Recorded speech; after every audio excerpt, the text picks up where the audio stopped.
My hands were shaking as I stared at the email on my computer screen.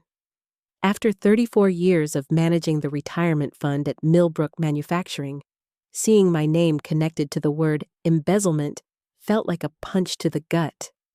Someone had forwarded me a chain of messages that had been circulating through the office, and what I read made my blood run cold. The rumors were specific, detailed, and completely false. According to the gossip spreading like wildfire through our small company, I had supposedly been skimming money from employee retirement contributions for months. The messages painted me as a desperate woman nearing retirement who was padding her own nest egg at everyone else's expense. Before I share this shocking experience, please show your support with a like and subscribe. Comment your location below. My name is Margaret Wilson. I'm 62 years old, and I've dedicated my entire adult life to making sure hardworking people have secure retirements.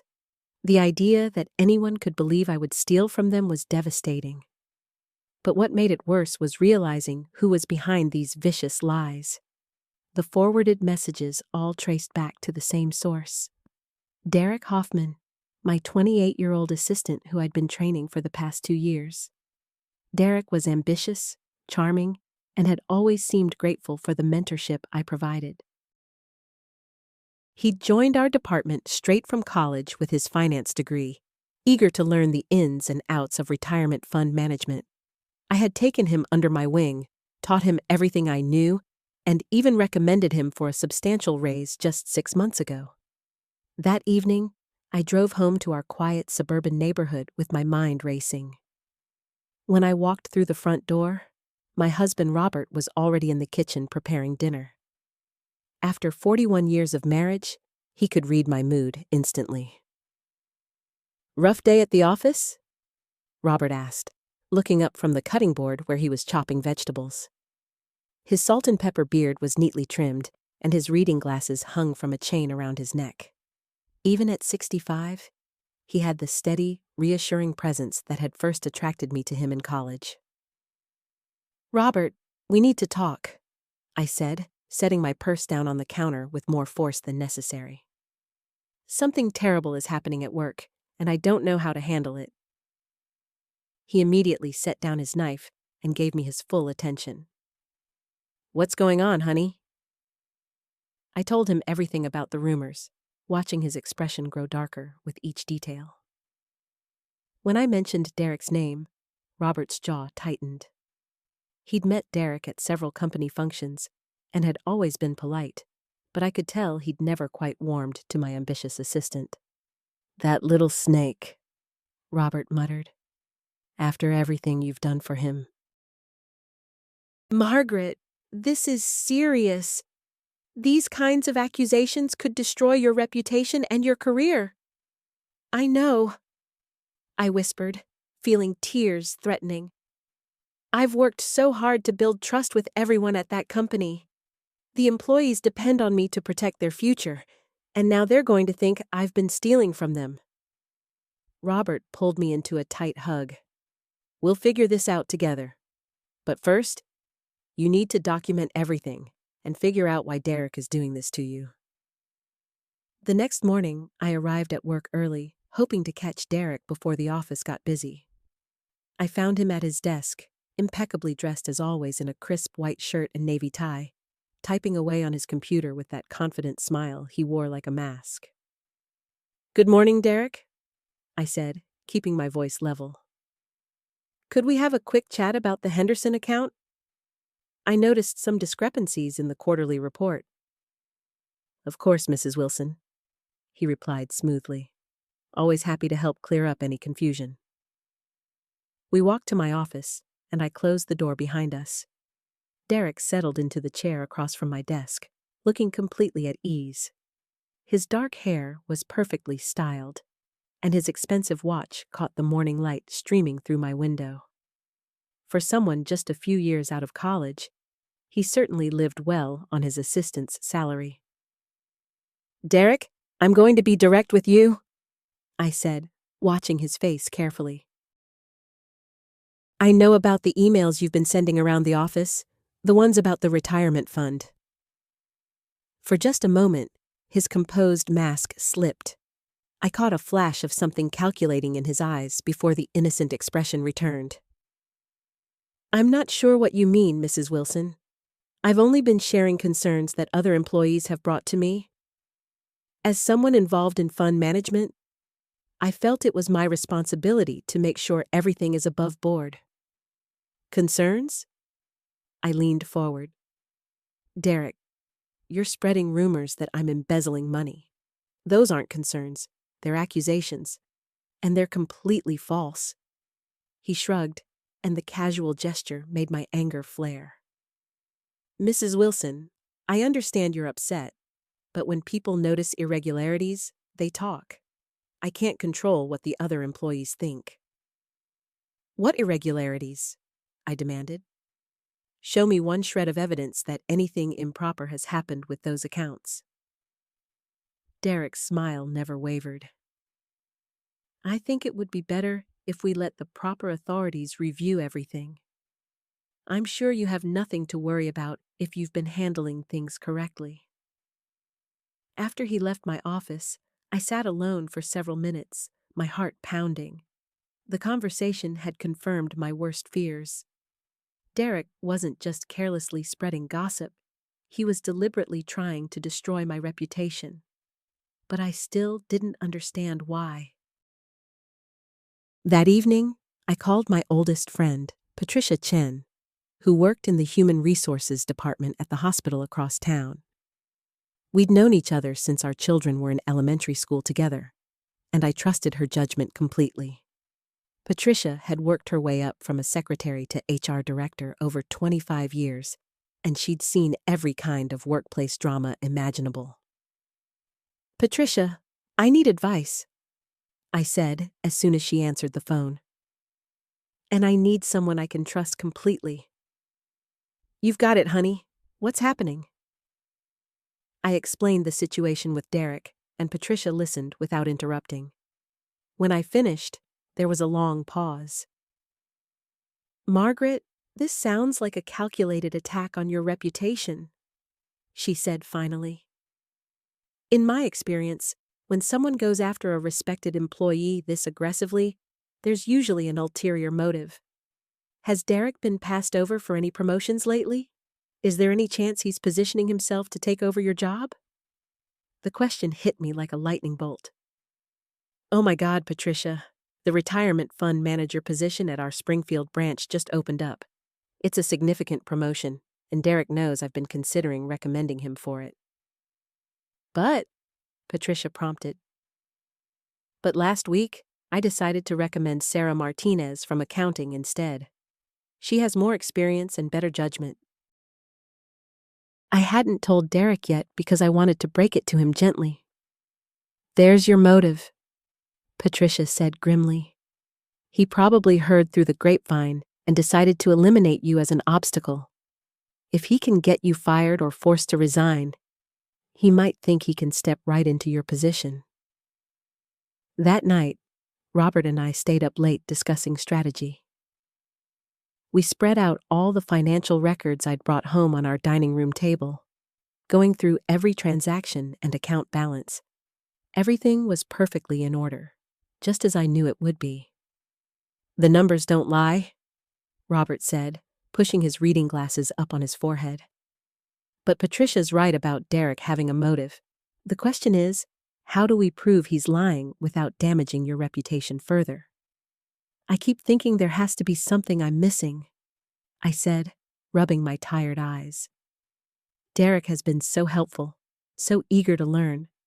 I taught him everything about how our system works, showed him all our procedures. Why would he turn on me like this? Robert reached across the table and squeezed my hand. Some people are just users, honey. They take what they need from you and then discard you when it serves their purpose. As I lay awake that night, staring at the ceiling, I couldn't stop thinking about all the little things that should have been warning signs. Derek's expensive clothes and car that seemed beyond his means. The way he'd been asking detailed questions about account access and authorization procedures, his sudden interest in the Springfield position that he'd never mentioned wanting before. One small detail blew the whole thing open. The next morning arrived gray and drizzly, matching my mood perfectly. I'd barely slept, tossing and turning, as fragments of conversations with Derek played on repeat in my mind. Robert had already left for his early shift, leaving me alone with my swirling thoughts and a cup of coffee that had gone cold while I stared out the kitchen window. I needed to face Derek directly. No more speculation, no more wondering about his motives. If he was spreading lies about me, I deserved to know why. At the office, I found Derek at his desk, typing away with his usual focused intensity. His workspace was immaculate as always, every paper perfectly aligned, his coffee mug positioned at the exact same spot it occupied every morning. For months, I'd admired his attention to detail.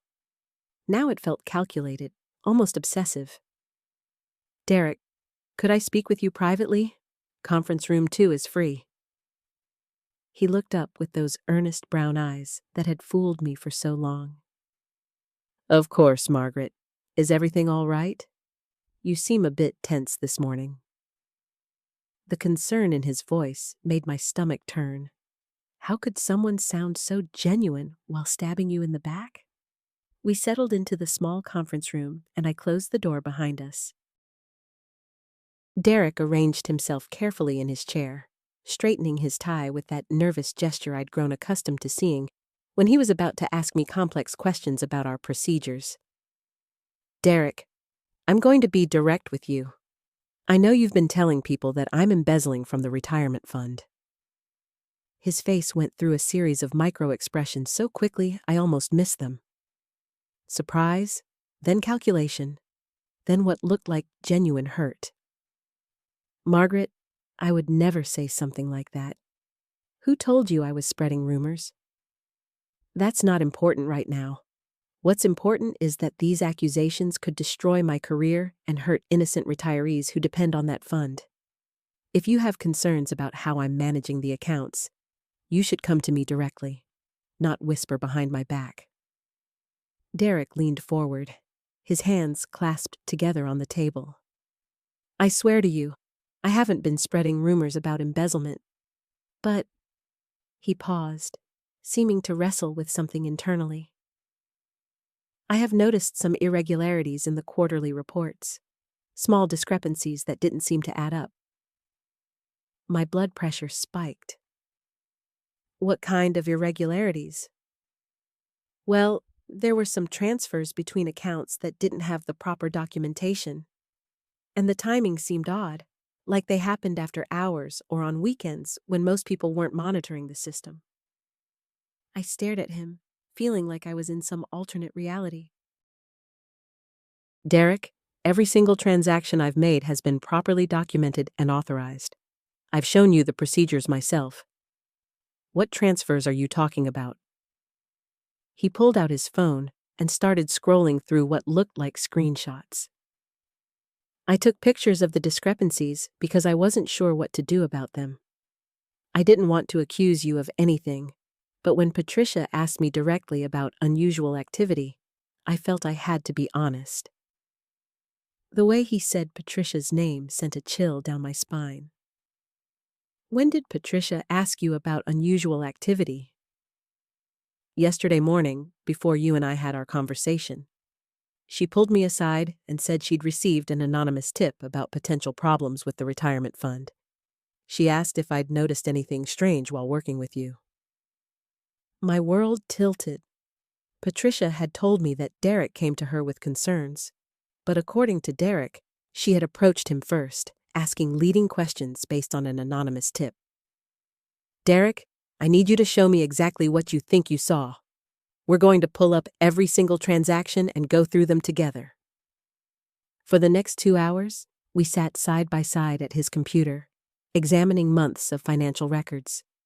Derek pointed out what he considered discrepancies, and I walked him through each transaction, showing him the authorization codes, the backup documentation, and the clear audit trail that accompanied every single entry. Gradually, his confidence began to waver. "I don't understand," he said, scrolling back through a series of transfers he'd flagged as suspicious. "These looked completely different when I saw them yesterday. The authorization codes weren't there." "What do you mean they weren't there?" "I mean the fields were blank. No codes, no approval signatures, no timestamps. That's why I thought something was wrong." A terrible possibility began forming in my mind. "Derek, show me exactly how you accessed these records yesterday." He navigated to the retirement fund database and logged in using his credentials. The records appeared normal, complete with all the proper authorization data. "This doesn't make sense," he muttered, clicking between different account views. "Yesterday, when I looked at these same transactions, half the information was missing." I watched him work, noting how he moved through the system with practiced ease. Too much ease for someone who should only have limited access to these accounts. "Derek, what's your current access level for the retirement fund database?" "Level 3. You set it up for me 2 months ago so I could help with the quarterly reports." But I distinctly remembered giving him Level 2 access, which would only allow him to view summary data, not detailed transaction records. Level 3 access was reserved for senior managers and required special authorization from Patricia. "I need to check something," I said, standing up quickly. "Can you wait here for a few minutes?"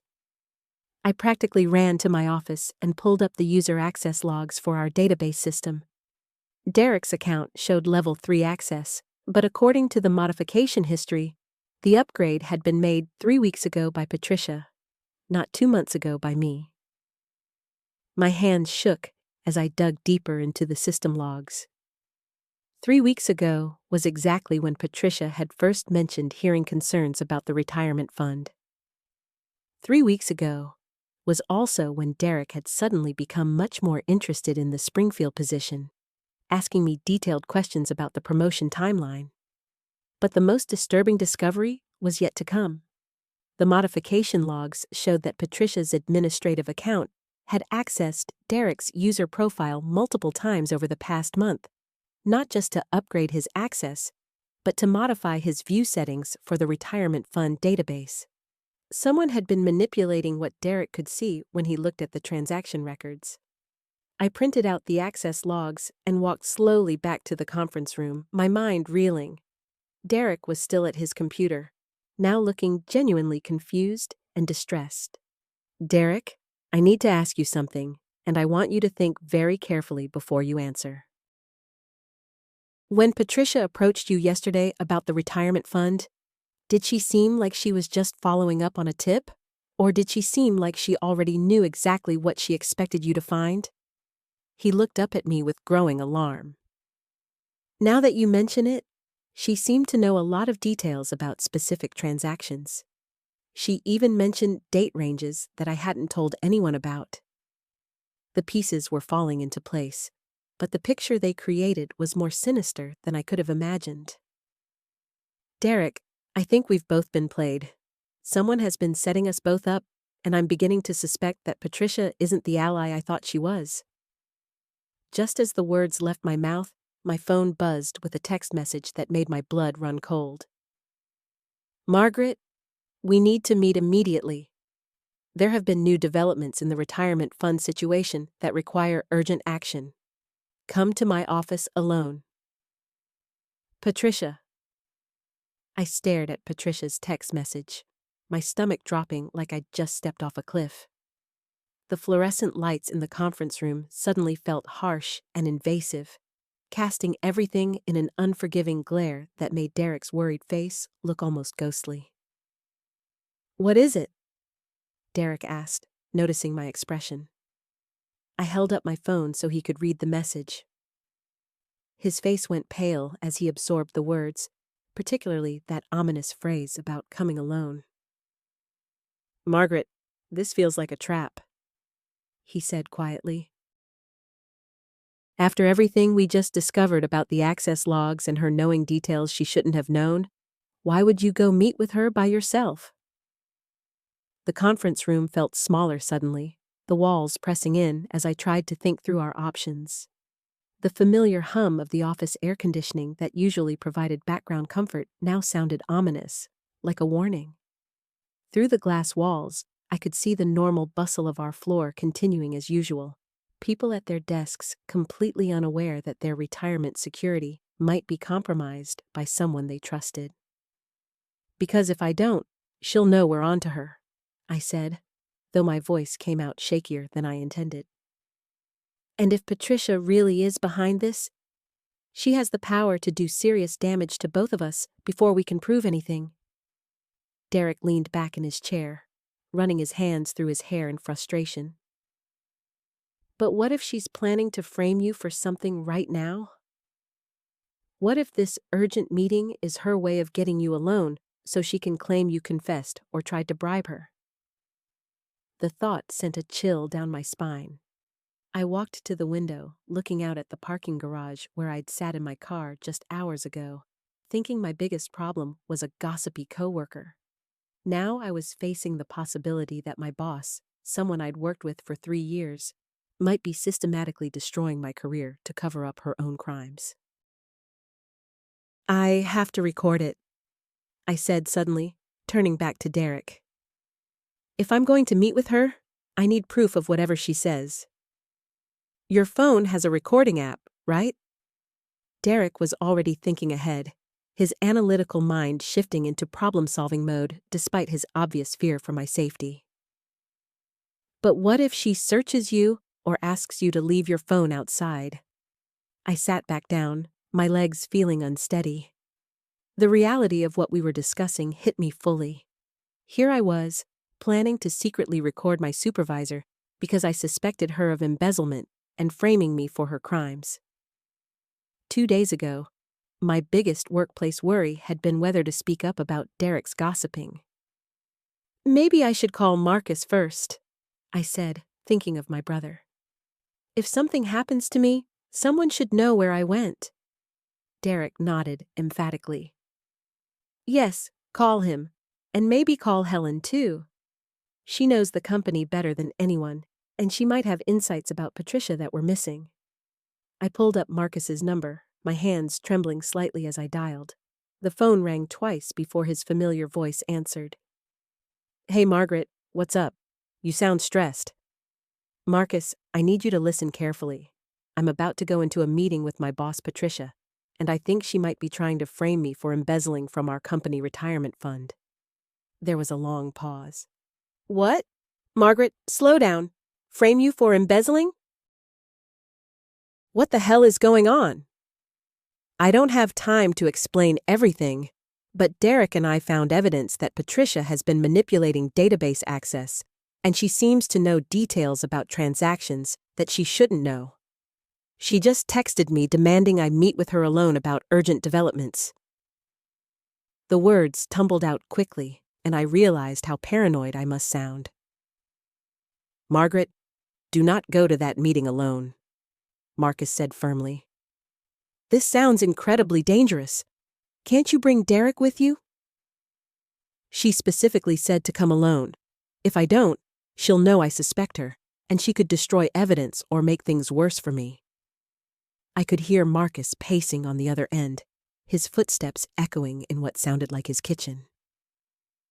Okay, but I want you to text me every 15 minutes while you're in there. If I don't hear from you, I'm calling the police. The police might be premature, I said, though the idea was oddly comforting. But yes, I'll text you. After hanging up with Marcus, I immediately called Helen. She answered on the first ring, as if she'd been waiting by her phone. Margaret, dear, how did your talk with Derek go? Helen, it's complicated. We think Patricia might be involved in whatever's happening with the retirement fund. She's demanding I meet with her alone right now, and I'm scared. Helen's sharp intake of breath was audible through the phone. Patricia? But she's the one who brought the concerns to your attention in the first place. Exactly. Derek thinks she's been setting us both up. She gave him access to database information that made it look like I was stealing, but the timing doesn't match what I remembered. And she seemed to know details about transactions before Derek even told her. Oh my. Helen's voice dropped to barely a whisper. Margaret, I need to tell you something. Last week, Patricia asked me very specific questions about your access to the retirement accounts. She wanted to know exact dates when you'd made certain types of transfers. At the time, I thought she was just being thorough. But now, my heart sank. Helen, do you think she's been planning this for weeks? I'm starting to wonder if she's been planning this for months, Helen said quietly. Margaret, Patricia has been asking a lot of questions about retirement fund procedures lately, always framing it as wanting to improve oversight. But what if she was really learning how to manipulate the system? The pieces of the puzzle were forming a picture I didn't want to see.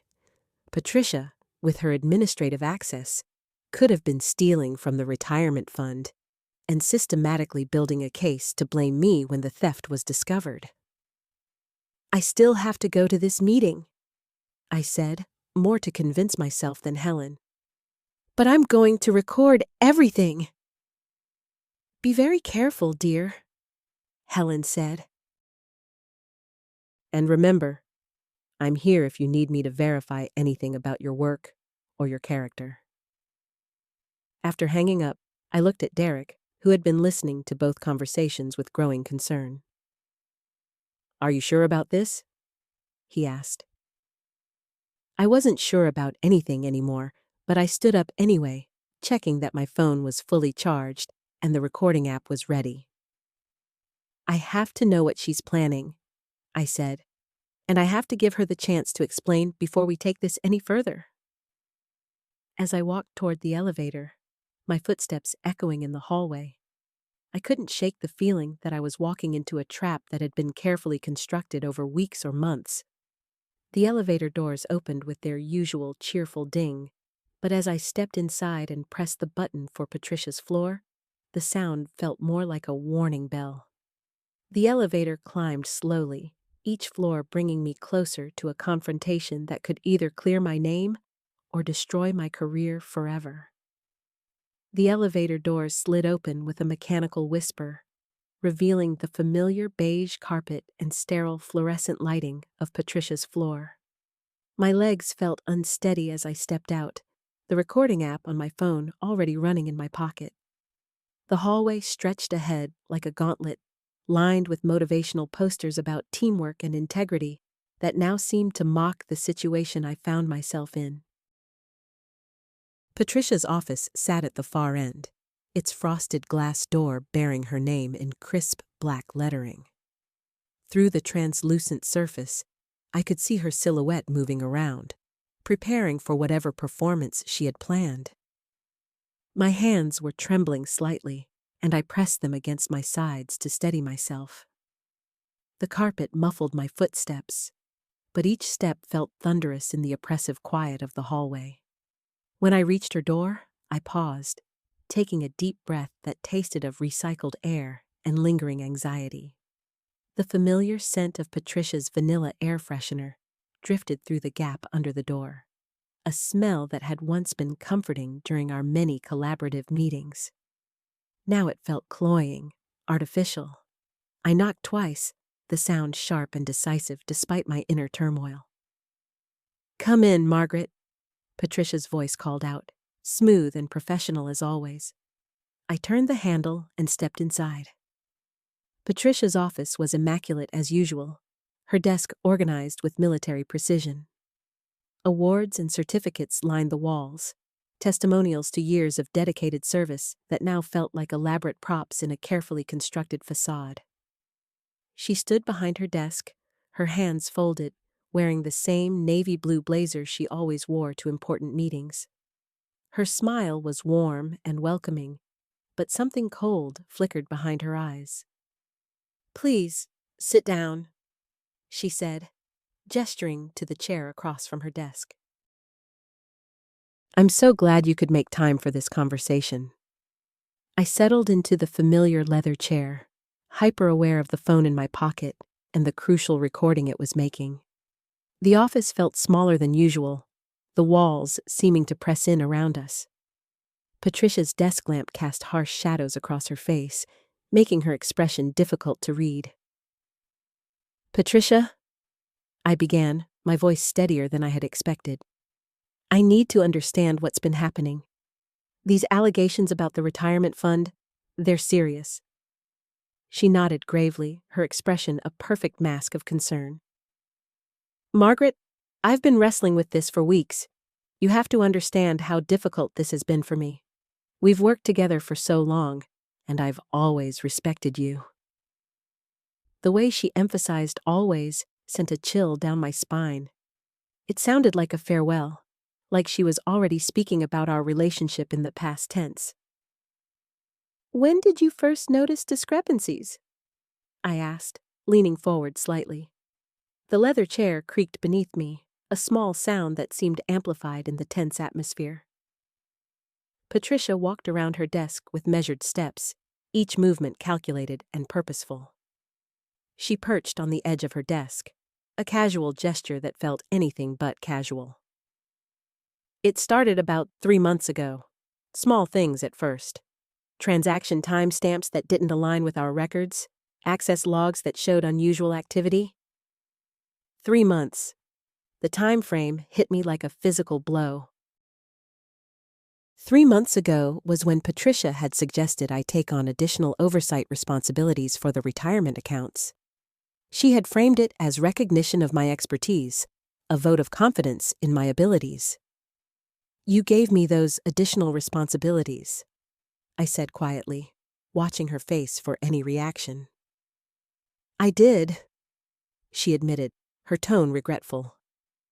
"I thought having someone of your caliber monitoring the accounts more closely would help us identify any issues. I never imagined—" She trailed off, shaking her head with what appeared to be genuine sorrow. But Derek's words echoed in my mind. The database information that didn't match my memories. The timing inconsistencies. I studied Patricia's face, searching for cracks in her composed exterior. "Patricia, I've been going through my own records," I said carefully. "Some of the dates and times don't match what I remember. Can you walk me through specifically what you found?" For just a moment, something flickered across her features. It was subtle, barely perceptible.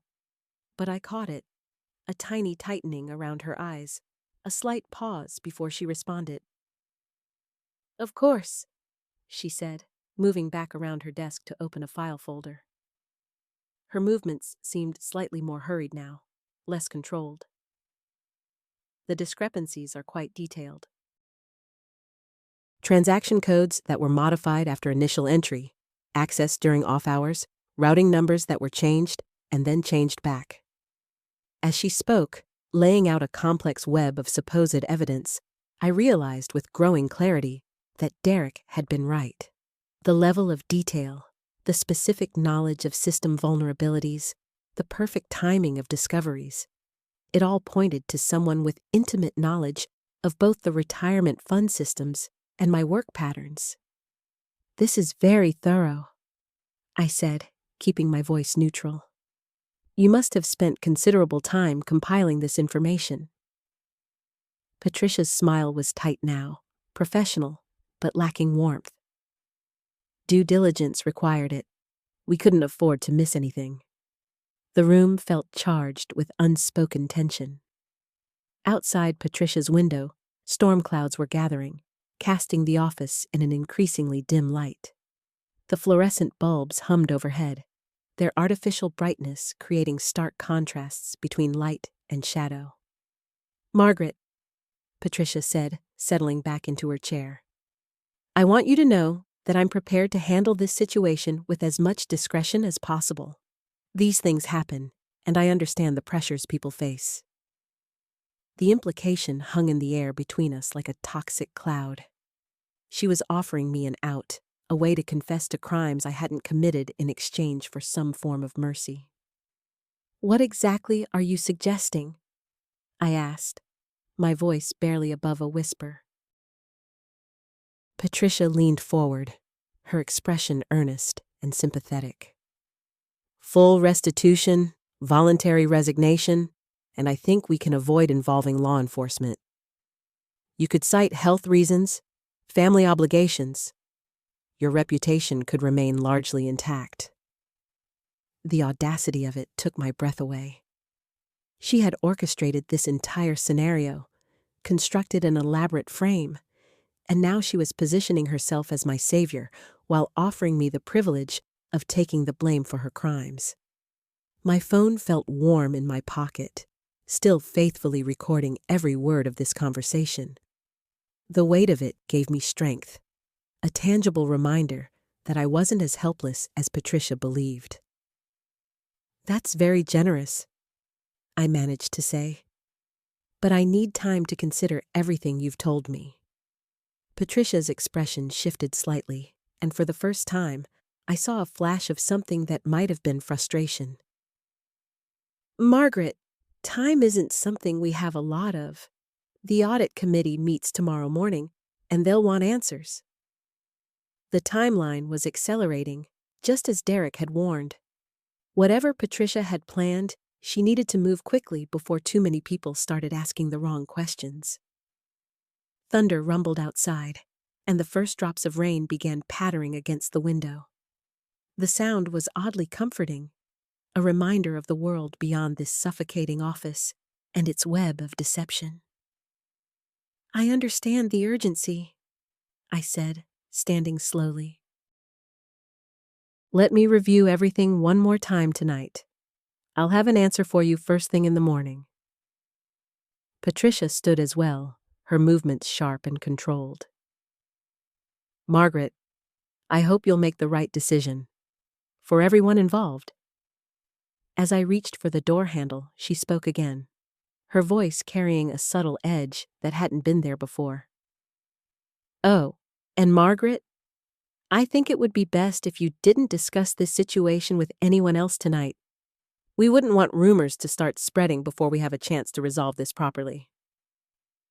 I turned back to face her, and for a moment, our eyes met directly. In that instant, I saw past her carefully constructed facade to something calculating and cold underneath. She knew that I knew, and I knew that she knew I knew. The pretense was wearing thin, but we were both still committed to this dangerous dance.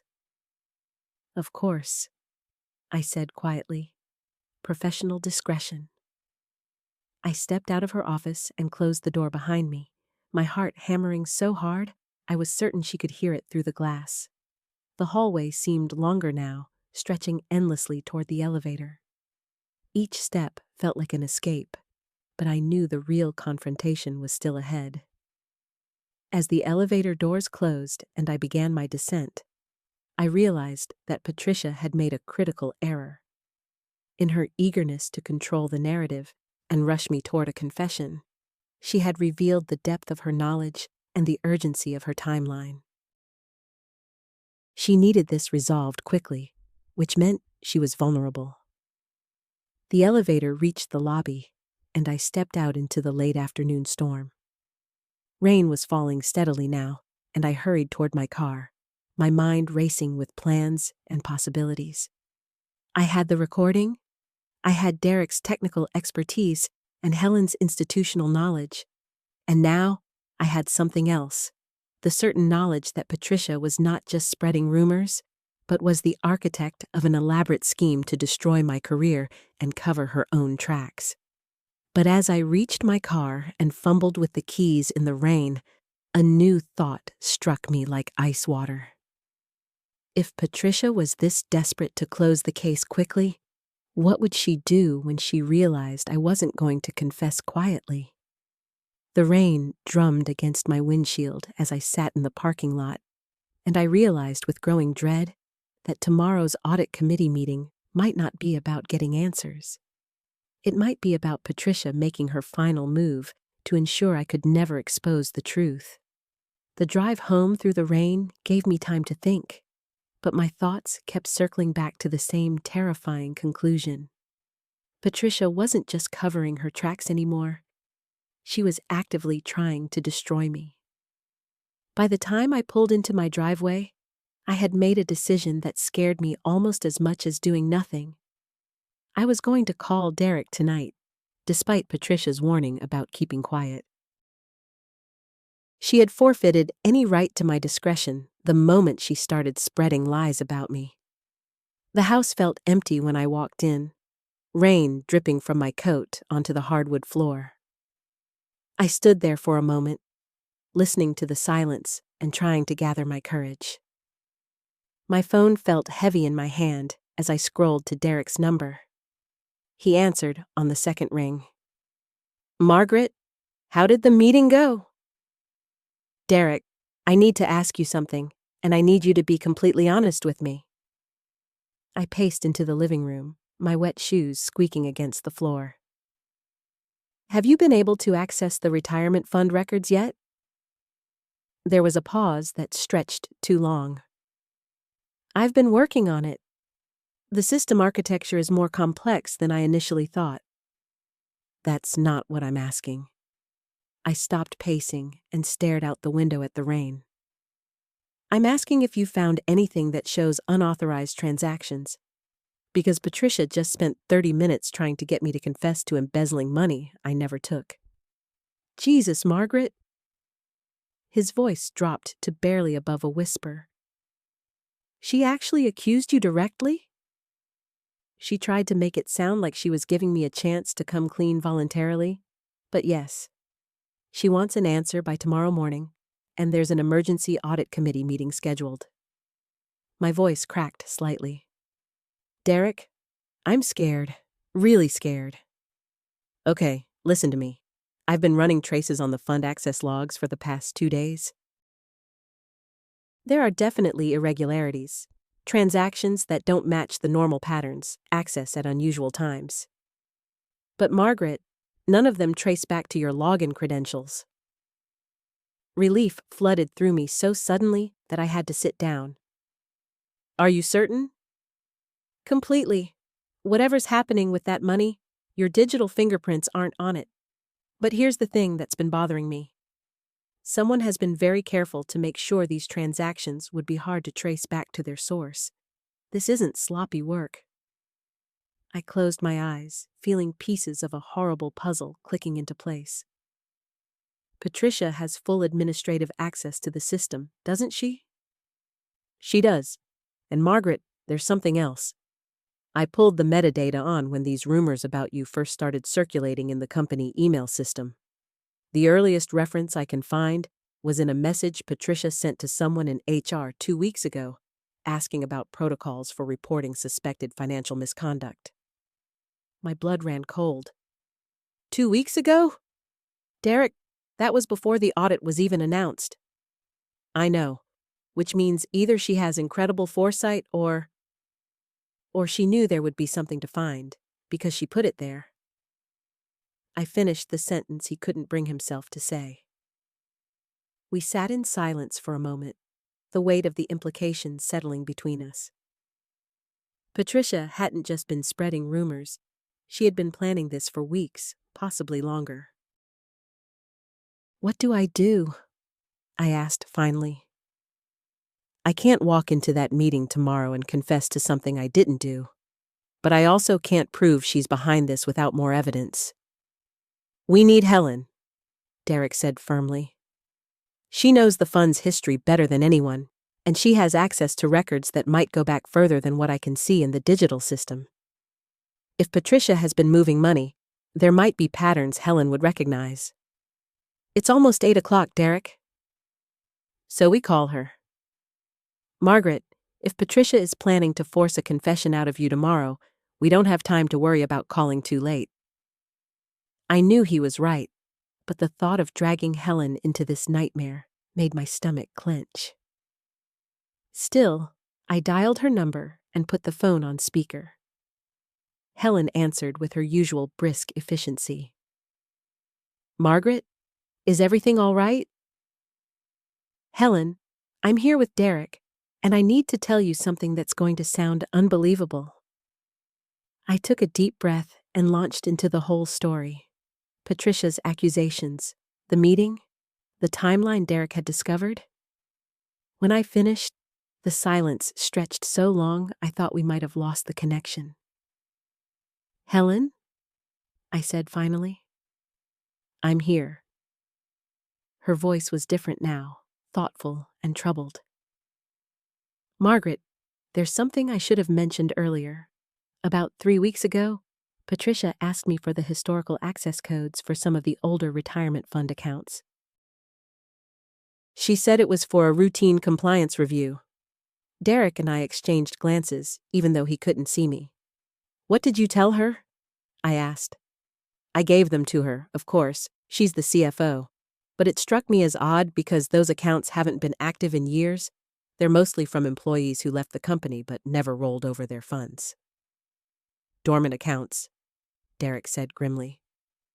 "Perfect for moving money around without anyone noticing immediately." Helen was quiet for another moment.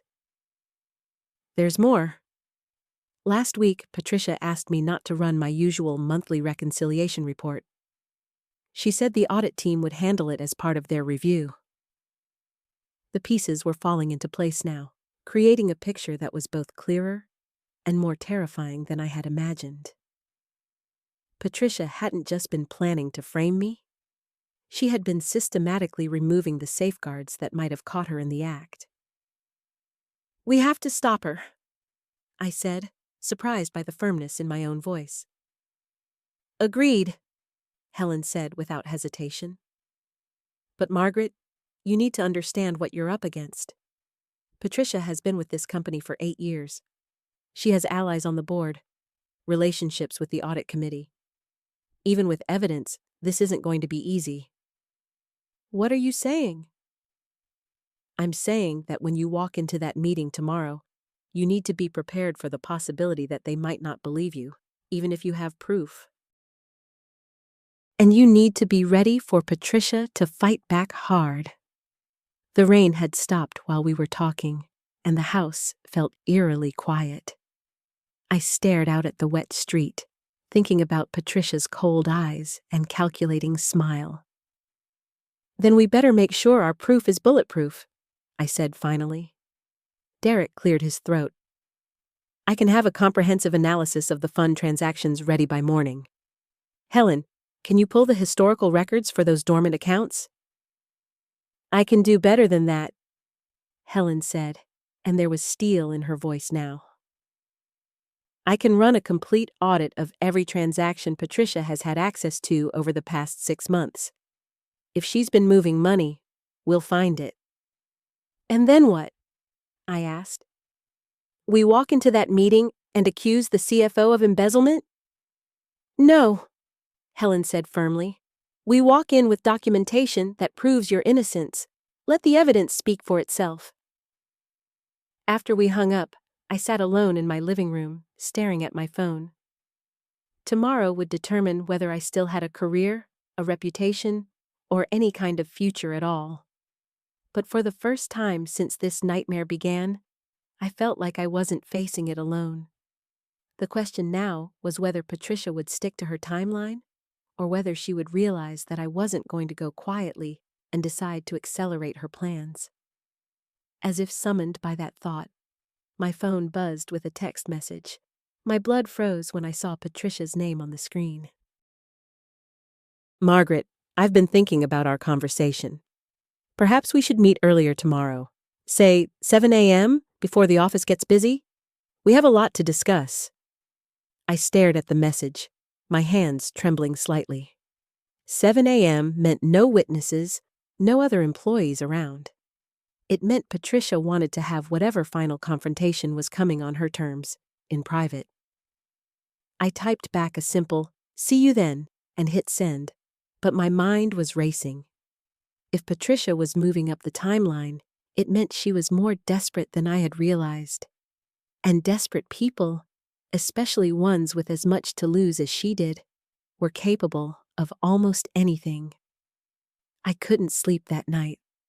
Every time I closed my eyes, I saw Patricia's calculating smile and those cold eyes that had looked right through me during our confrontation. The 7 a.m. meeting felt like a trap, but refusing would only make me look more guilty. At 5:30 a.m., my phone rang. It was my sister Sarah. "I couldn't sleep either," she said without preamble. "I keep thinking about what you told me yesterday, about Patricia and the money. Margaret, I'm scared for you." "You and me both," I admitted, padding to the kitchen to start coffee. She moved our meeting to 7 a.m. before anyone else gets to the office. "That's not good. She wants you isolated." Sarah's voice carried the protective edge I remembered from our childhood, when she'd step between me and any kid who tried to pick on her younger sister. "Maybe you shouldn't go alone." "How can I not go? If I don't show up, it just proves I'm guilty in her mind. And probably everyone else's too." Sarah was quiet for a moment. "What if Derek and Helen have found something by now? Something that changes everything?" I glanced at the clock. "It's too early to call them, but Helen said she'd run that comprehensive audit overnight. Maybe she found something." "Call her anyway," Sarah urged. "If she's been working all night like she said, she might have answers. You can't walk into that meeting blind." My sister was right. I dialed Helen's number, not really expecting her to answer at this hour, but she picked up on the second ring. "Margaret? Thank God you called. I've been up all night and you need to hear this." "What did you find?" "Patricia's been very, very careful, but she made one mistake. 3 months ago, she processed a transfer from the retirement fund to what appears to be a legitimate administrative account. But here's the thing. That administrative account was created 2 days before the transfer, and it's been completely dormant since then. No activity at all." My heart started racing. "How much money?" $47,000. It's sitting there like she's waiting for the right moment to move it somewhere else. But Margaret, here's the really damning part. The authorization code she used belongs to your access credentials. I nearly dropped the phone. "What does that mean?" "It means she somehow got hold of your login information and used it to authorize the transfer. On paper, it looks like you moved that money. But I've been digging deeper into the system logs, and there's something Patricia doesn't know. The system tracks not just what account was used, but what physical computer terminal the transaction came from. And the transaction was processed from Patricia's office computer, not yours. She used your credentials, but she forgot that the system would log her location." I felt a surge of hope mixed with anger. "So we have proof." "We have proof she used your access to move money, yes. But Margaret, there's more. Derek ran his analysis like he promised, and he found 2 other questionable transfers over the past 6 months. Smaller amounts, but same pattern. Dormant accounts created just before transfers, money sitting untouched." Sarah had been listening to my side of the conversation, and I could see her getting more agitated. When I hung up with Helen, she immediately started pacing. "That witch," Sarah said, her face flushed with anger. "She's been planning this for months, hasn't she? Setting you up to take the fall while she builds her little nest egg." "It looks that way." I felt sick thinking about how calculated it all was. "But now we have proof. The question is, do I confront her with it at 7 a.m., or do I wait for Derek and Helen to back me up?" "You don't confront her at all," Sarah said firmly. "You take this straight to whoever is above her. The CEO, the board, whoever. Patricia is dangerous, Margaret. People who steal this methodically, who plan this carefully, they don't just give up when they're caught." My phone buzzed with another text. This time, it was Derek. "Helen filled me in. I'm coming to the office early. Don't meet with Patricia alone." I showed the message to Sarah, who nodded approvingly. "See? Even Derek knows this is dangerous. Patricia backed herself into a corner, and cornered people do desperate things." But what if I don't show up and she goes straight to the CEO herself? What if she spins some story about me refusing to cooperate, acting guilty? Sarah stopped pacing and looked at me seriously. Then let her. Because Helen and Derek have real evidence now. Not accusations, not suspicions. Actual proof that Patricia moved money using your credentials from her own computer.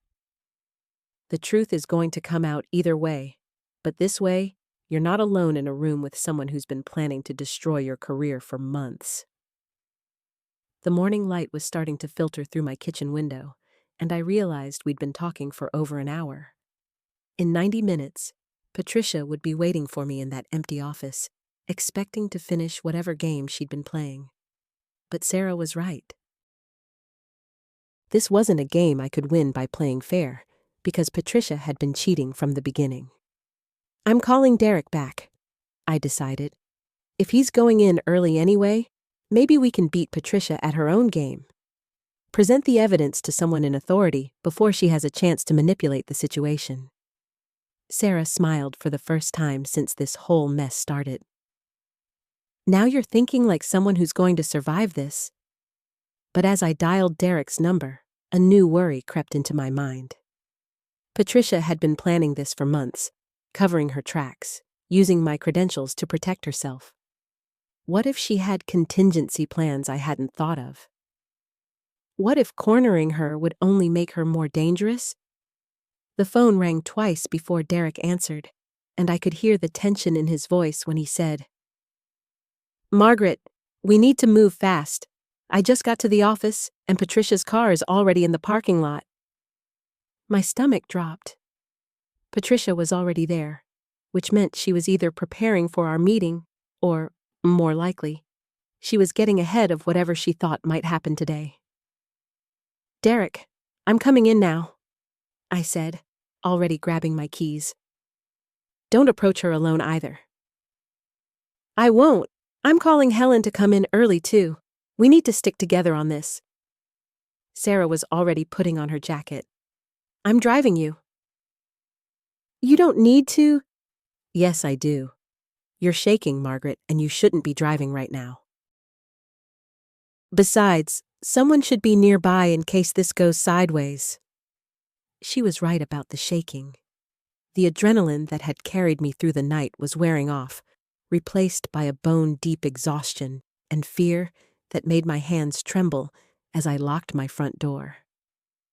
All those months of Patricia's subtle comments, her friendly warnings, her concerned looks when she mentioned the discrepancies to other people. It had all been theater. A performance designed to make me look guilty while she systematically stole from accounts I was responsible for monitoring.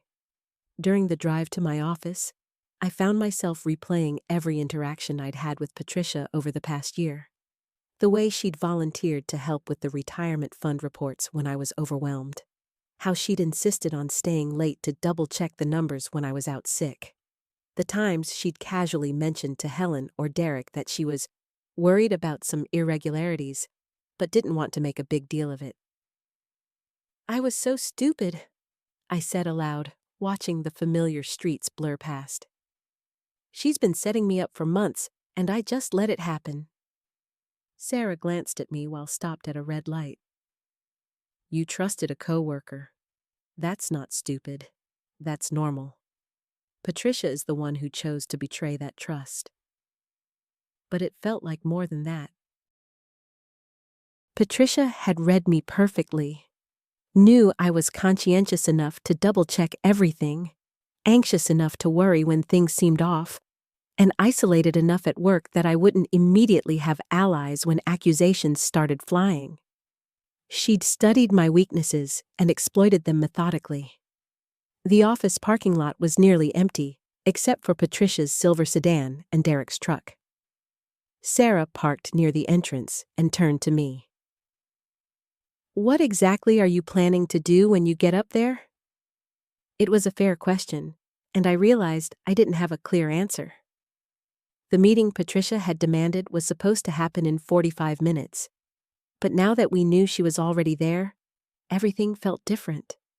More urgent, but also more dangerous. I guess we find Derek and Helen, make sure we're all on the same page about what the evidence shows, and then I trailed off because I wasn't sure what came next. My phone buzzed with a text from Derek. Helen's here. Patricia just went into the conference room where your meeting was supposed to be. She's setting something up. Looks like she has files spread out on the table. She's staging something, I told Sarah, showing her the message. Setting up some kind of presentation or confrontation. Sarah read the text and frowned. Or she's preparing her defense. Maybe she knows you figured it out. That possibility hadn't occurred to me, but it made sense. If Patricia was as calculating as she seemed, she might have contingency plans for getting caught. Ways to shift blame or make herself look like the victim. My phone rang. Derek again. Margaret, you need to know something before you come up. Helen and I were looking at the access logs Derek pulled, and we found something else. Patricia didn't just use your credentials to move the money. She's been accessing your email account too. For weeks. The world seemed to tilt sideways. My email? She's been reading everything. Your communications with clients, with Helen, with me. That's how she knew exactly when to make her moves. When you'd be out of the office, when you were stressed about other things. I closed my eyes, feeling sick. It wasn't just theft. It was a complete invasion of my privacy, my professional life. Patricia had been inside my head, reading my thoughts, monitoring my every move like I was a lab rat in her experiment.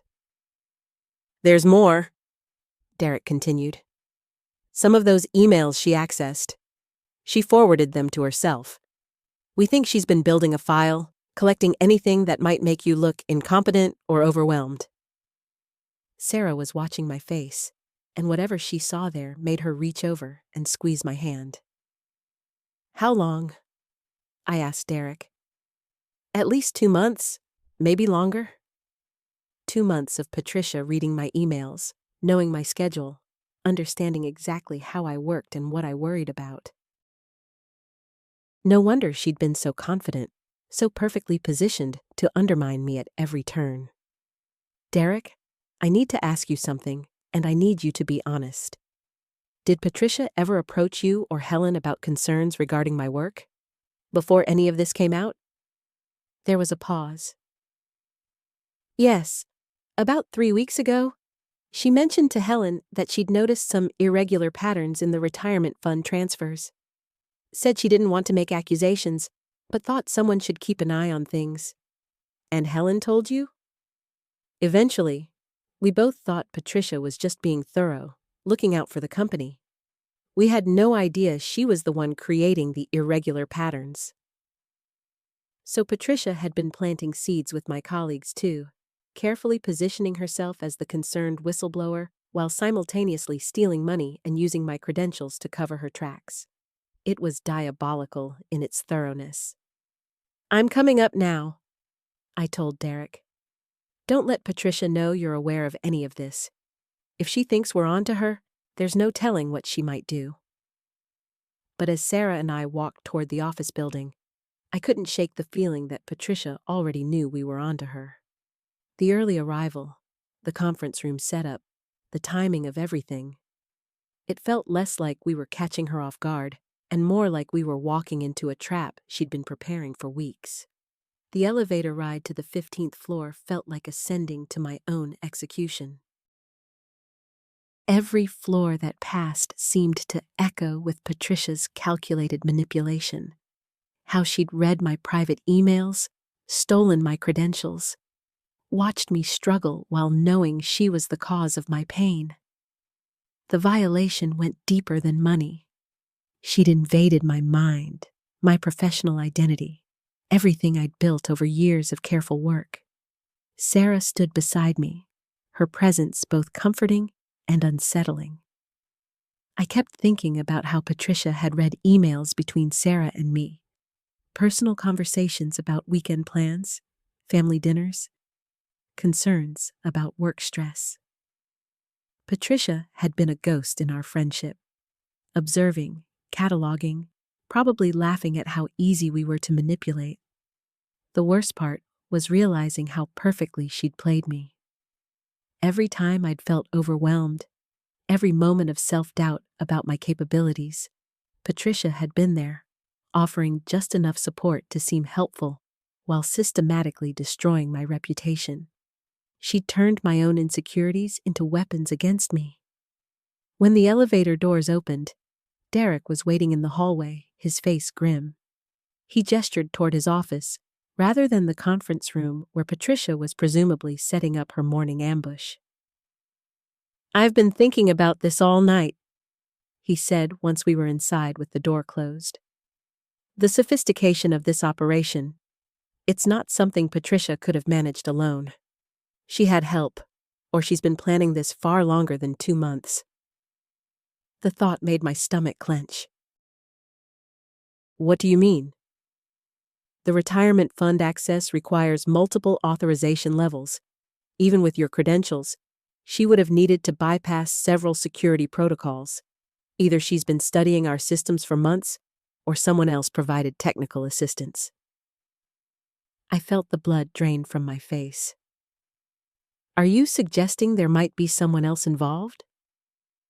"I'm not sure, but Patricia isn't exactly known for her technical expertise. Yet she managed to navigate complex financial systems, time everything perfectly, and cover her tracks well enough that it took weeks to trace back to her." Sarah was pacing near the window, her frustration evident. "This keeps getting worse. First embezzlement, then identity theft, now potentially a conspiracy." Derek held up a hand. "Let's not get ahead of ourselves. It could just mean Patricia is more capable than any of us realized. But I think we need to be prepared for the possibility that this goes deeper than we initially thought."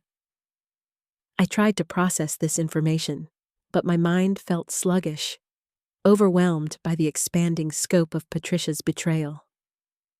How many nights had I lain awake worrying about my performance, questioning my competence, while she sat at her desk, reading my private communications and planning my professional destruction? The cruelest part was remembering specific conversations with Patricia over the past few months. Times when I'd confided my concerns about client relationships or administrative challenges, seeking advice from someone I trusted.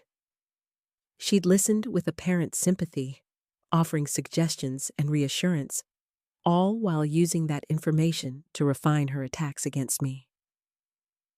"Derek, I need to see the evidence you've collected. Not just summaries. I want to understand exactly what she did and how she did it." He nodded, moving to his computer. Helen put together a comprehensive timeline. "Fair warning, some of this is going to be difficult to see." As Derek pulled up files on his screen, I found myself thinking about Patricia's behavior over recent weeks. Her increased interest in my schedule, casual questions about my weekend plans, offers to help with tasks I'd never asked for assistance with. What I'd interpreted as collegiality had actually been surveillance. "Here," Derek said, turning his monitor toward me. "This shows the pattern of unauthorized access to your email account. See how it correlates with major fund transfers?" The data was damning. Every time Patricia had accessed my email was followed within hours by suspicious financial activity. She'd been using my communications to time her thefts, ensuring she moved money when I'd be too distracted or absent to notice irregularities immediately. Sarah looked over my shoulder at the screen. "She was reading your emails with me, too." "Our lunch plans, conversations about your stress levels, everything." The violation felt complete and absolute. Patricia hadn't just stolen money. She'd stolen my privacy, my peace of mind, my relationships. She'd turned my own life into intelligence that she used against me. "There's something else," Derek continued, clicking to another screen. Some of the emails she accessed contained sensitive client information. If she shared or misused that data, we could be looking at serious legal complications beyond the embezzlement. I closed my eyes, feeling the weight of potential consequences expanding exponentially. Client confidentiality breaches, regulatory violations, professional ethics charges. Patricia's actions could destroy not just my reputation, but my entire career. When I opened my eyes, both Derek and Sarah were watching me with concern. I realized I'd been silent for several minutes, lost in the horror of understanding how thoroughly I'd been manipulated. I keep thinking about all the times she seemed genuinely concerned about my well-being, I said finally, asking if I was getting enough sleep, suggesting I seemed overwhelmed, offering to take on additional responsibilities. She was gaslighting me while appearing to care. Derek's expression was sympathetic, but urgent. We can process the emotional impact later. Right now, we need to decide how to handle the confrontation with Patricia. She's expecting to present evidence against you this morning. We need to flip that narrative.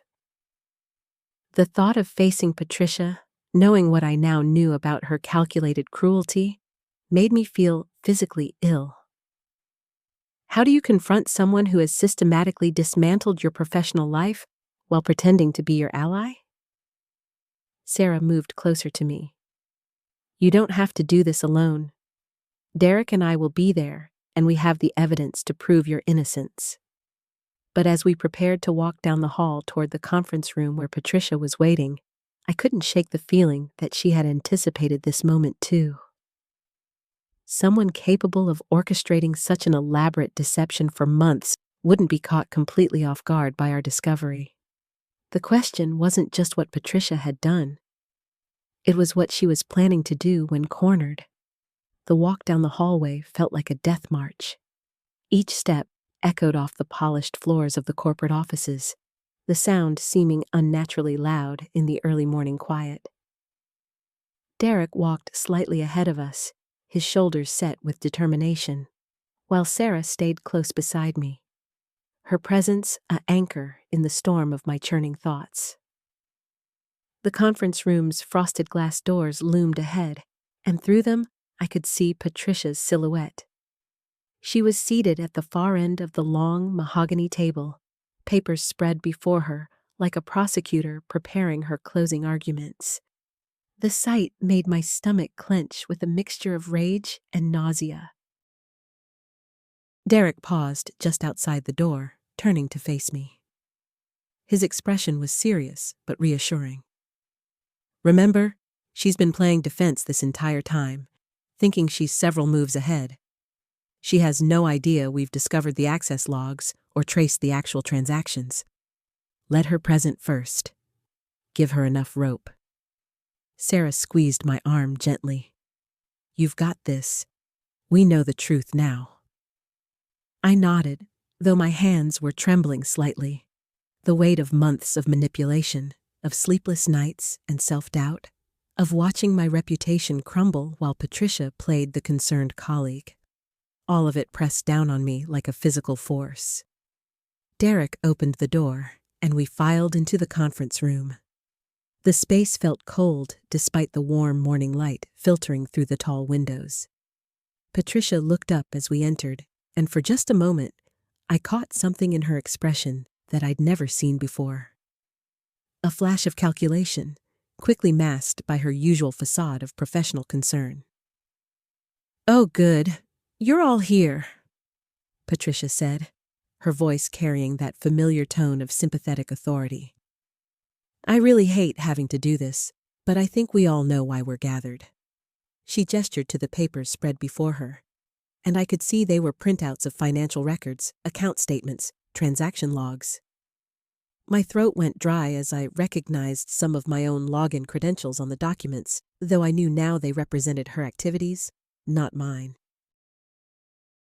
I've been monitoring some irregularities in the retirement fund accounts, Patricia continued, her eyes meeting mine with what appeared to be genuine regret.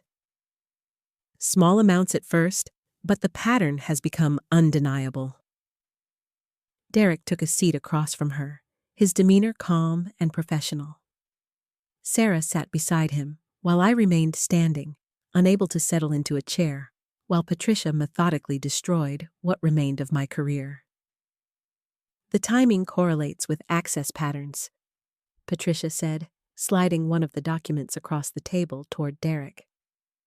Always during periods when oversight would be minimal, late evenings, weekends, during the quarterly reviews when attention was focused elsewhere. I watched her performance with a kind of horrified fascination. She was masterful, weaving truth and lies together so seamlessly that even knowing what I knew now, I could see how convincing she appeared. Her voice carried just the right amount of reluctance. Her posture suggested someone forced into an uncomfortable position by duty and integrity. Sarah leaned forward slightly, her voice carefully neutral. "These are serious allegations, Patricia. I assume you have substantial evidence." "I do," Patricia replied, her fingers drumming lightly against the table surface. "Transaction logs, access records, pattern analysis, it's all here." She began spreading additional documents across the table, and I recognized the methodical way she organized information.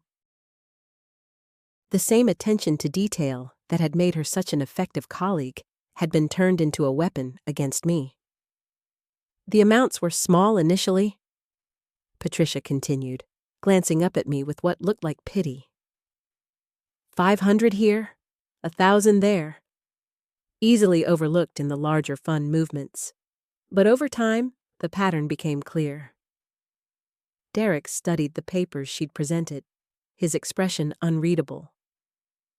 I knew he was looking for the same discrepancies we'd discovered in the server logs, the digital fingerprints that would prove Patricia's deception. "This is quite comprehensive," Derek said finally. "You've clearly put significant time into this investigation." "I had to be thorough," Patricia replied, and I heard genuine conviction in her voice. "These are people's retirement funds, their futures. I couldn't make accusations lightly." The righteous indignation in her tone made my chest burn with anger. She was positioning herself as the defender of our colleagues' financial security while simultaneously stealing from those same people. Sarah shifted in her seat, her eyes moving between Patricia and the documents. "The access logs are interesting. Very detailed timing information." "I've been tracking login patterns for months," Patricia said, her confidence growing as she warmed to her presentation. "The unauthorized access always corresponds with periods when normal oversight protocols would be relaxed." I found my voice finally, though it came out rougher than I intended. "And you're certain these access records are accurate?" Patricia looked directly at me, her expression a mixture of disappointment and what appeared to be genuine sadness.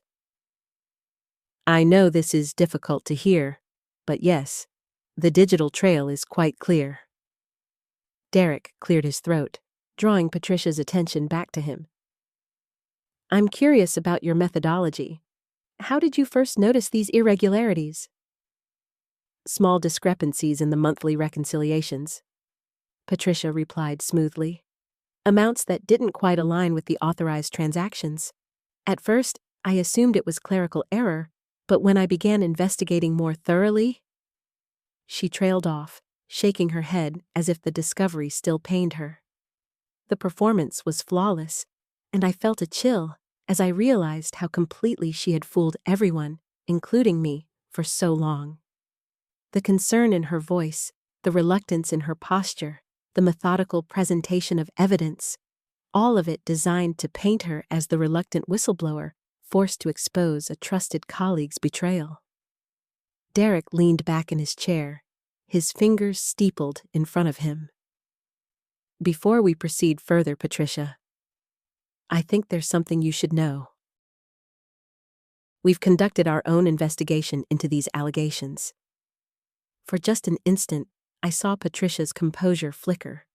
It was barely perceptible, a tiny tightening around her eyes, but it was there. "Of course," she said, recovering quickly. I would expect nothing less. Due diligence is essential in matters this serious.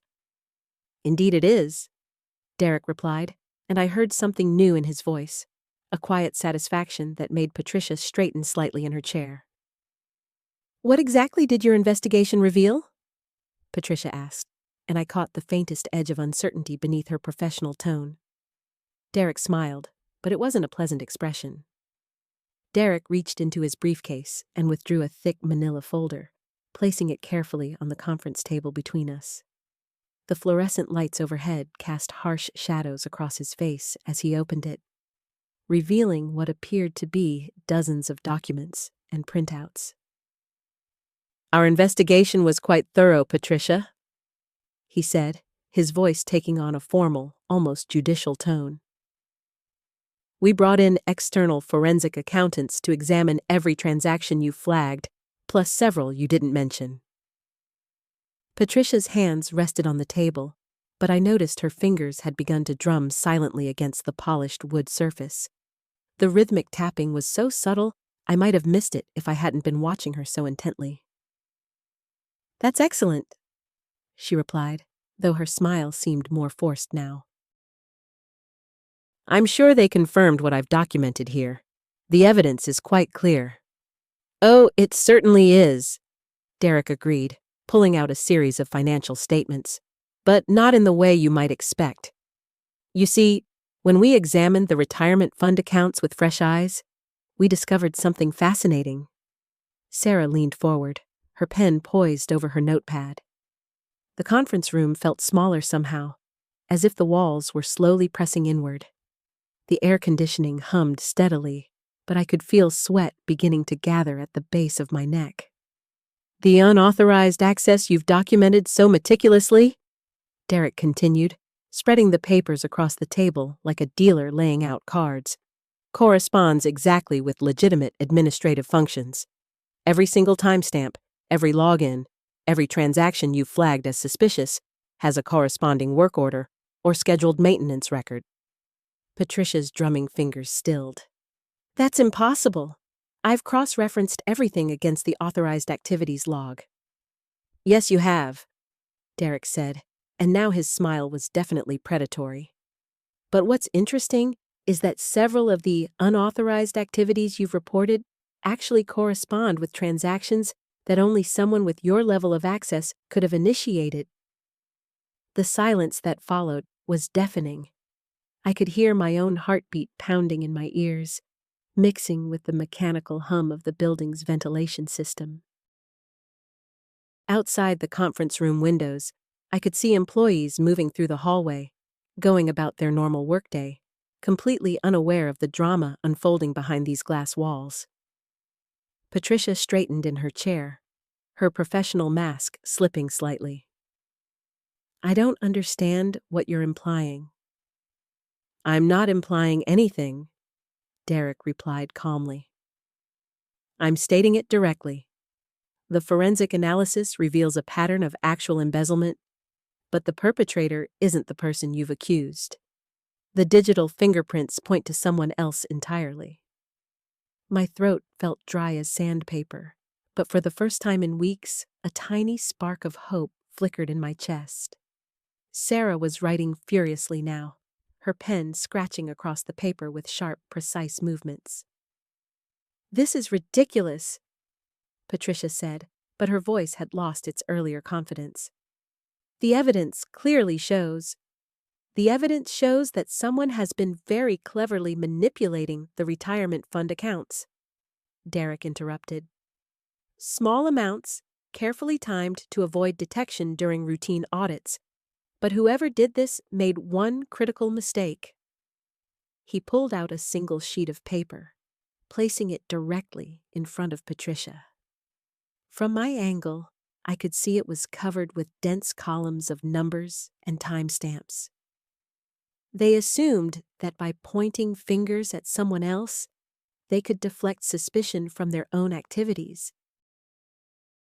But every accusation created a digital trail that led back to the real perpetrator.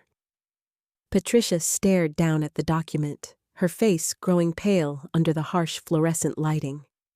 Her hands had moved from the table to her lap, and I could see her fingers twisting together beneath the surface. "This is some kind of setup," she said, but her voice lacked conviction now. "Someone is trying to frame me for their own crimes." Derek shook his head slowly.